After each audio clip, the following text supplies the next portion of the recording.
High বন্ধুরা, আমি রাশেদ আছি আপনাদের সাথে। Welcome back to accounting equation.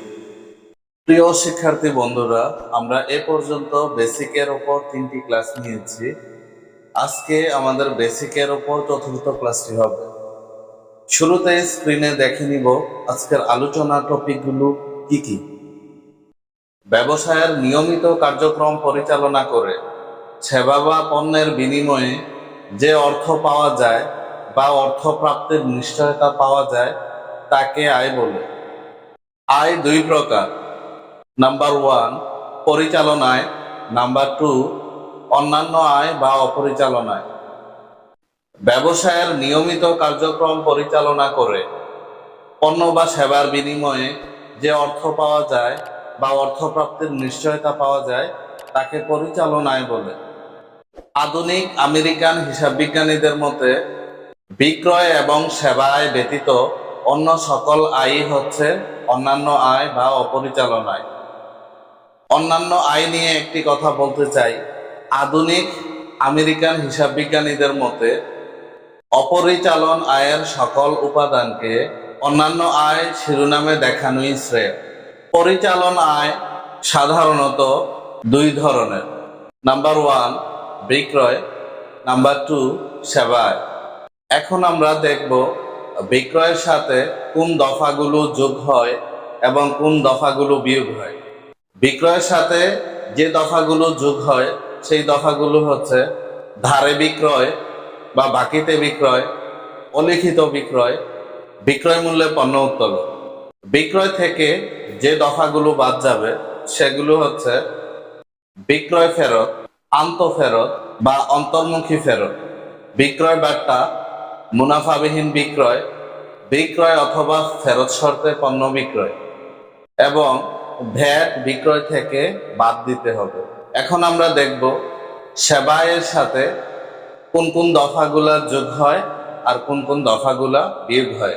বকেয়া সেবা আয়: অনুপার্জিত সেবা আয়ের অর্জিত অংশ সেবা আয়ের সাথে যোগ করতে হয়। পক্ষান্তরে অনুপার্জিত সেবা আয় থেকে বাদ দিতে হয়। প্রিয় শিক্ষার্থী বন্ধুরা, এখন আমি আপনাদের সাথে শেয়ার করব অন্যান্য আয় এবং অন্যান্য ব্যয় শিক্ষার একটি দুর্দান্ত টেকনিক। হিসাব বিজ্ঞানের দুর্দান্ত সব টেকনিক পেতে আমাদের চ্যানেলটি এখনই সাবস্ক্রাইব করে ফেলুন।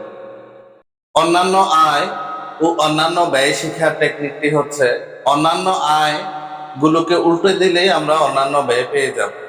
অন্যান্য আয় এবং অন্যান্য ব্যয়কে শিক্ষার সুবিধার্থে আমরা দুই ভাগে ভাগ করতে পারি। নাম্বার 1 সুদ সংক্রান্ত এবং নাম্বার 2 অনিয়মিত। শুরুতে আমরা দেখে নিব সুদ সংক্রান্ত বিষয়গুলো। নাম্বার 1 বিনিয়োগের সুদ। এটি একটি অন্যান্য আয়। এটিকে উল্টালে আমরা পাবো ঋণের সুদ, যা হচ্ছে একটি অন্যান্য ব্যয়। নাম্বার 2 ব্যাংক জমার সুদ। এটি একটি অন্যান্য আয়। এটিকে উল্টালে আমরা পাবো ব্যাংক জমাতিরিক্ত সুদ, যা একটি অন্যান্য ব্যয়। প্রাপ্ত সুদ: এটি একটি অন্যান্য আয়, যাকে উল্টালে আমরা পাবো প্রদত্ত সুদ, যা হচ্ছে একটি অন্যান্য ব্যয়। শিক্ষার্থী বন্ধুরা, এখন আমরা অন্যান্য আয় ব্যয়ের অনিয়মিত যে এন্ট্রিগুলো এগুলো একটু দেখে নিই। নাম্বার 1 শিক্ষানবিশ সেলামি। এটি একটি অন্যান্য আয়।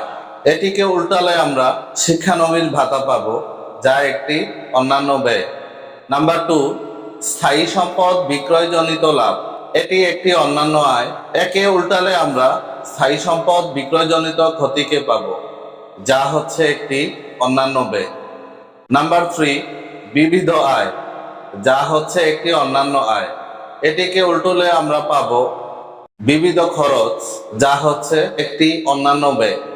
এছাড়াও আরো কিছু অন্যান্য আয় আছে যেগুলোর আসলে উল্টো হয় না, যেমন প্রাপ্ত ভাড়া, উপভাড়া, প্রাপ্ত কমিশন, চালানি কারবারের মুনাফা ইত্যাদি। সো আশা করছি বন্ধুরা তোমাদের কাছে টেকনিকটি ভালো লেগেছে। তোমরা যদি সেরা হতে চাও তাহলে অবশ্যই একটু ডিফারেন্ট ওয়েতে চিন্তা করতে হবে, সৃজনশীল হতে হবে।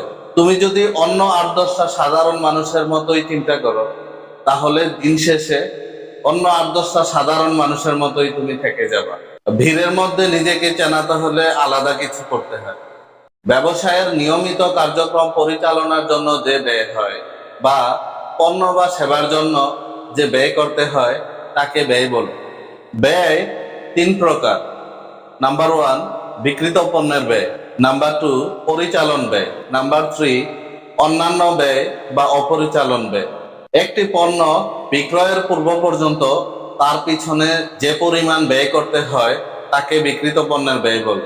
বিক্রিত পণ্যের ব্যয় সমূহ কি কি আমরা একটু দেখে নিব। নাম্বার 1 প্রারম্ভিক মজুত পণ্য, নাম্বার 2 ক্রয়, ক্রয়ের সাথে যেই দফাগুলো যোগ হয় এগুলো একটু দেখব। বাকিতে ক্রয়, অলিখিত ক্রয়, ক্রয় থেকে যে দফাগুলো বাদ দিতে হয় এখন এগুলো একটু দেখে নিন। ক্রয় ফেরত, বহি ফেরত, বহির্মুখী ফেরত, ক্রয় বার্তা, মুনাফাবিহীন বিক্রয়, পণ্য উত্তোলন, বিনামূল্যে পণ্য বিতরণ, আগুনে বিনষ্ট পণ্য। দেন ফাইনালি বাদ যায় হচ্ছে ভ্যাট। নাম্বার 3 মজুরি, মজুরি ও বেতন, প্রত্যক্ষ মজুরি, উৎপাদন মজুরি, ড্রয়িং অফিস বেতন। নাম্বার 4 বহন খরচ, পরিবহন, ক্রয় পরিবহন, আন্তঃপরিবহন, অন্তর্মুখী পরিবহন, জাহাজ ভাড়া, জলযান ভাড়া। নাম্বার 5 শুল্ক, আমদানি শুল্ক, ক্রয় শুল্ক, আবগারি শুল্ক, নগর শুল্ক। নাম্বার 6 বন্দর খরচ, ঢক চার্জ। নাম্বার 7 কারখানা খরচ, উৎপাদন খরচ। নাম্বার 8 কলকবজা যন্ত্রপাতির অপচয়। তবে এখানে একটি শর্ত আছে, যদি উৎপাদনকারী প্রতিষ্ঠান হয় তাহলে কলকবজা ও যন্ত্রপাতির অপচয় বিক্রিত পণ্যের ব্যয়ে দেখানো লাগে। উৎপাদনকারী প্রতিষ্ঠান চেনার উপায়, আমরা রেয়া মিলে কারখানা খরচ বা উৎপাদন খরচ দেখতে পাব। দেন ফাইনালি আমরা এ পর্যন্ত যে 8টা ব্যয়ের কথা বললাম এখান থেকে সমাপনী মজুত পণ্য বাদ দিতে হবে, তাহলে বিক্রিত পণ্যের ব্যয় পাওয়া যাবে। সমাপনী মজুত পণ্য থেকে আবার কিছু জিনিস বাদ দিতে হয়, যেমন অসরবরাহকৃত বিক্রিত পণ্য, অব্যবহৃত মণিহারি যদি মজুত পণ্যের অন্তর্ভুক্ত থাকে, দেন হচ্ছে আগুনে বিনষ্ট পণ্য যদি সমাপনী মজুত পণ্য থেকে বাদ না দেয়া হয়ে থাকে। শিক্ষার্থী বন্ধুরা, এখন আমি বিক্রিত পণ্যের ব্যয় চেনার দুর্দান্ত একটি টেকনিক আপনাদের সাথে শেয়ার করব। টেকনিকটি হচ্ছে, বিক্রিত পণ্যের ব্যয়ের মধ্যে যে এন্ট্রিগুলো যাবে এগুলো আপনারা ক্রয়ের সাথে লিঙ্ক পাবেন। আমরা দেখি 2-4টা এন্ট্রি কিভাবে ক্রয়ের সাথে লিঙ্ক আছে। যেমন নাম্বার 1 প্রারম্ভিক মজুত পণ্য, এটি কিভাবে ক্রয়ের সাথে লিঙ্ক। মজুত পণ্য কিভাবে ব্যবসায় আসে, ক্রয়ের মাধ্যমে। সো প্রারম্ভিক মজুত পণ্য ক্রয়ের সাথে লিঙ্ক আছে। দেন হচ্ছে মজুরি, মজুরি কিভাবে ক্রয়ের সাথে লিঙ্ক। মাল ক্রয় করার পরে গাড়িতে উঠানো, গাড়ি থেকে নামানো, এর জন্য যেই ব্যয় হয় বা শ্রমিকদের যেই পয়সা দিতে হয় সেইটাই হচ্ছে মজুরি। তো দেখলাম বন্ধুরা মজুরিও ক্রয়ের সাথে লিঙ্ক আছে। দেন বহন খরচ, ক্রয় পরিবহন, জাহাজ ভাড়া, এগুলোর কথা যদি আমরা বলি, মাল ক্রয় করে প্রতিষ্ঠানে কি দিয়ে আনতে হয়, গাড়ি দিয়ে আনতে হয়, পিক আপ হইতে পারে। যারা নদীপথে বা বাড়ি থেকে বিদেশ থেকে যদি আমরা কিনি তাহলে জাহাজে আসবে। তো এই জাহাজ ভাড়া বলেন, ক্রয় পরিবহন বলেন বা পরিবহন বলেন, এটা লিঙ্ক হচ্ছে ক্রয়ের সাথে। দেশের বাহির থেকে কোনো পণ্য যদি আপনি কিনেন ওটার জন্য গভর্নমেন্টকে যে শুল্ক দিতে হয় ওটা হচ্ছে আমদানি শুল্ক। দেখেন তাইলে এটা লিঙ্ক কার সাথে, ক্রয়ের সাথে। তো এরকম আপনারা প্রত্যেকটা ধরে ধরে যদি লিঙ্ক খুঁজেন তাহলে বিক্রিত পণ্যের ব্যয়ে যে এন্ট্রিগুলো আসবে এগুলো ক্রয়ের সাথে লিঙ্ক পাবে। আশা করি টেকনিকটি আপনাদের কাছে ভালো লেগেছে। টেকনিকটি ভালো লেগে থাকলে অবশ্যই ভিডিওতে একটি লাইক দিয়ে দিন। ব্যবসায়ের নিয়মিত কার্যক্রম পরিচালনা করতে যে ব্যয় হয় তাকে পরিচালন ব্যয় বলে। প্রিয় শিক্ষার্থী বন্ধুরা, আমরা এখন দেখে নিব পরিচালন ব্যয় কোনগুলো। এর আগে আমি একটু বলে নিতে চাচ্ছি, পরিচালন ব্যয়ের যে এন্ট্রিগুলো খুবই কমন বা আমরা অঙ্কের মধ্যে খুব বেশি পাবো ওই এন্ট্রিগুলো নিয়ে আমি আলোচনা করতেছি। পরিচালন ব্যয়ের মধ্যে যে এন্ট্রিগুলো আসবে সেগুলো আমি এখন তোমাদের সাথে বলবো। নাম্বার 1 বেতন বা বেতন ও মজুরি। নাম্বার 2 ভাড়া। নাম্বার 3 বীমা। নাম্বার 4 বিক্রয় পরিবহন বা বহি পরিবহন বা বহির্মুখী পরিবহন বা ডেলিভারি খরচ। নাম্বার 5 রপ্তানি শুল্ক বা বিক্রয় শুল্ক। নাম্বার 6 ছাপা ও মনিহারি। নাম্বার 7 কর ও অবিকর। নাম্বার 8 সাপ্লাইজ খরচ। নাম্বার 9 সাধারণ খরচ বা অফিস খরচ। Number 10 bank charge. নাম্বার 11 উপযোগ খরচ। নাম্বার 12 বিজ্ঞাপন। বিজ্ঞাপনের সাথে বিনামূল্যে পণ্য বিতরণ যোগ করতে হবে এবং বিলম্বিত বিজ্ঞাপন বাদ দিতে হবে। নাম্বার 13 এখন যে এন্ট্রিটির কথা বলবো এই এন্ট্রিটি নিয়ে আমাদের প্রিয় ছাত্রছাত্রী বন্ধুরা খুবই কনফিউজ থাকে। এন্ট্রিটি হচ্ছে কুরিন, অনাদায়ী পাওনা, অনাদায়ী দেনা, সন্দেহজনক দেনা, এগুলো একই নাম। এই কুরিনের সাথে যোগ করতে হয় নতুন কুরিন, যেটা আমরা সমন্বয়ে পাবো। তারপর যোগ করতে হবে নতুন কুরিন সঞ্চিতি বা অনাদায়ী পাওনা সঞ্চিতি, যেটা আমরা সমন্বয়ে পাবো। ফাইনালি এটা থেকে বাদ দিতে হবে পুরাতন কুরিন সঞ্চিতি বা পুরাতন অনাদায়ী পাওনা সঞ্চিতি, যেটা রেয়ামিলের ক্রেডিট পাশে থাকে। নাম্বার 14 অবচয়, অবলোপন বা শূন্যীকরণ দেখা। প্রিয় শিক্ষার্থী বন্ধুরা, এখন আমি তোমাদের সাথে পরিচালন ব্যয় শেখার একটি দুর্দান্ত টেকনিক শেয়ার করব। পরিচালন ব্যয় চেনার দুইটি উপায় আছে। দুইটি বৈশিষ্ট্য দেখলে কোনো ব্যয়ের মধ্যে, তাহলে এটা আমরা বুঝতে পারবো যে এটা হচ্ছে পরিচালন ব্যয়। তো দুইটি বৈশিষ্ট্য কি কি? নাম্বার 1 নিয়মিত হবে। নাম্বার 2 বিক্রয়ের সাথে সম্পর্ক থাকবে। সো আমরা এখন একটু দেখে নিব কিভাবে নিয়মিত বা বিক্রয়ের সাথে সম্পর্ক হয়। বেতন। একটা প্রতিষ্ঠানে কর্মচারীদের বেতন কেন দেয়া হয়? কর্মচারীদের কাজ কি? কর্মচারীদের কাজ হচ্ছে বিক্রয় করা। সো বেতনের লিঙ্কটা হচ্ছে বিক্রয়ের সাথে। আবার একটা প্রতিষ্ঠানে বেতন প্রত্যেক মাসেই দেয়া হয়। সো এটা একটা নিয়মিত ঘটনা। তাইলে আমরা বেতনের মধ্যে দুইটা বৈশিষ্ট্যই পেলাম, একটা হচ্ছে বিক্রয়ের সাথে লিঙ্ক, আরেকটা হচ্ছে নিয়মিত ঘটনা। ভাড়া। ব্যবসায় প্রতিষ্ঠান ভাড়া নেয়ার উদ্দেশ্য কি? মূল উদ্দেশ্য হচ্ছে বিক্রয় করা, আর ভাড়া নিয়মিত প্রতি মাস শেষেই দিতে হয়। সো এখানেও আমরা দুইটা বৈশিষ্ট্য পেলাম, বিক্রয়ের সাথে লিঙ্ক পেলাম এবং ঘটনাটা নিয়মিত ঘটে। বিক্রয় পরিবহন, এটা আমরা সরাসরি বিক্রয়ের সাথে লিঙ্ক পাব।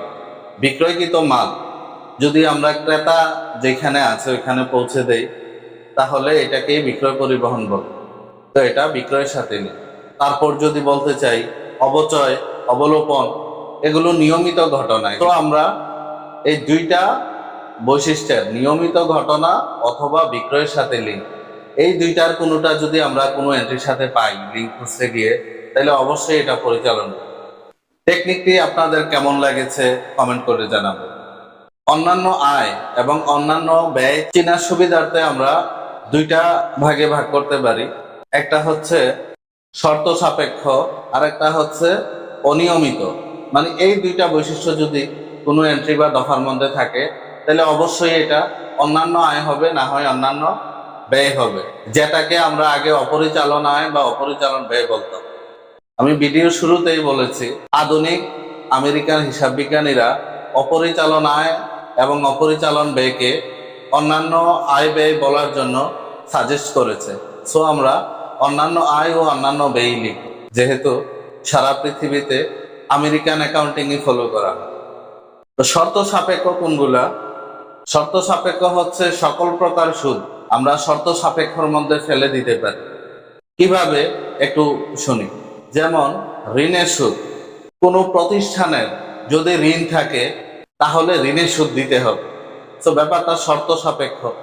যদি কোনো প্রতিষ্ঠানের ঋণ না থাকে তাহলে কিন্তু ঋণের সুদ দিতে হবে। তার মানে ঋণ থাকলে এটার জন্য ঋণের সুদ দিতে হবে, তার মানে ব্যাপারটা শর্ত সাপেক্ষ। এরকম ভাবে আমরা যদি বিনিয়োগের সুদ চিন্তা করি, প্রতিষ্ঠান যদি কোথাও বিনিয়োগ করে থাকে তাহলে এটার জন্য প্রতিষ্ঠান বিনিয়োগের সুদ পাবে।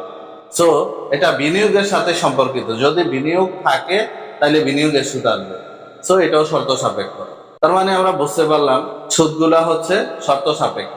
নাম্বার 2 অনিয়মিত, যেটা আমি বলেছি একটু আগে, অন্যান্য আয় ও অন্যান্য ব্যয় চেনার জন্য আমরা দুইটা বৈশিষ্ট্য পাবো। একটা হচ্ছে শর্ত সাপেক্ষ সকল প্রকার সুদগুলা, আর আরেকটা ব্যাপার হচ্ছে অনিয়মিত, মানে যে ঘটনাগুলো ঘটবে না। অনিয়মিত যদি আমি বলতে চাই, যেমন বিবিধ ক্ষতি। বিবিধ ক্ষতি কোনগুলা? চুরি, ডাকাতি, ছিনতাই। এগুলা কি রেগুলার ঘটে? রেগুলার ঘটে না। আবার আগুনে বিনষ্ট পণ্য। ব্যবসা প্রতিষ্ঠানে কি আগুন রেগুলার লাগে? লাগে না। ঠিক আছে। তারপরে আপনার শিক্ষানবিশ সালামি, শিখাইয়া যদি টাকা আর্ন করে, তো ব্যবসা প্রতিষ্ঠানের আসল উদ্দেশ্য এটা না, এটা হয়তো মাঝে মাঝে করে, এজন্য এটা অনিয়মিত ঘটনা। শিক্ষানবির ভাতা, যদি কাউকে শিখাইয়া ভাতা দেয়া হয়, ব্যবসা প্রতিষ্ঠানের কাজ কাউকে শিখানো না, তবে মাঝে মাঝে এটা ব্যবসা প্রতিষ্ঠান করে থাকে, এটার জন্য যদি ভাতা দেয় তাহলে এটাকেই বলে শিক্ষানবির ভাতা। তার মানে বুঝতে পারলাম, অনিয়মিত কোনো ব্যাপার বা শর্ত সাপেক্ষ কোনো ব্যাপার যদি হয়, তাহলে অবশ্যই এটা অন্যান্য আয় বা অন্যান্য ব্যয়ের মধ্যে পড়ে। ভিডিওটিতে লাইক না দিয়ে থাকলে অবশ্যই একটি লাইক দিয়ে দিন, কারণ আপনাদের এক একটি লাইক আমাদের নতুন নতুন ভিডিও বানানোর এক একটি অনুপ্রেরণা। এই ছিল ভিডিও, দেখা হবে পরবর্তী কোনো ভিডিওতে। সে পর্যন্ত ভালো থাকুন, সুস্থ থাকুন। আসসালামু আলাইকুম।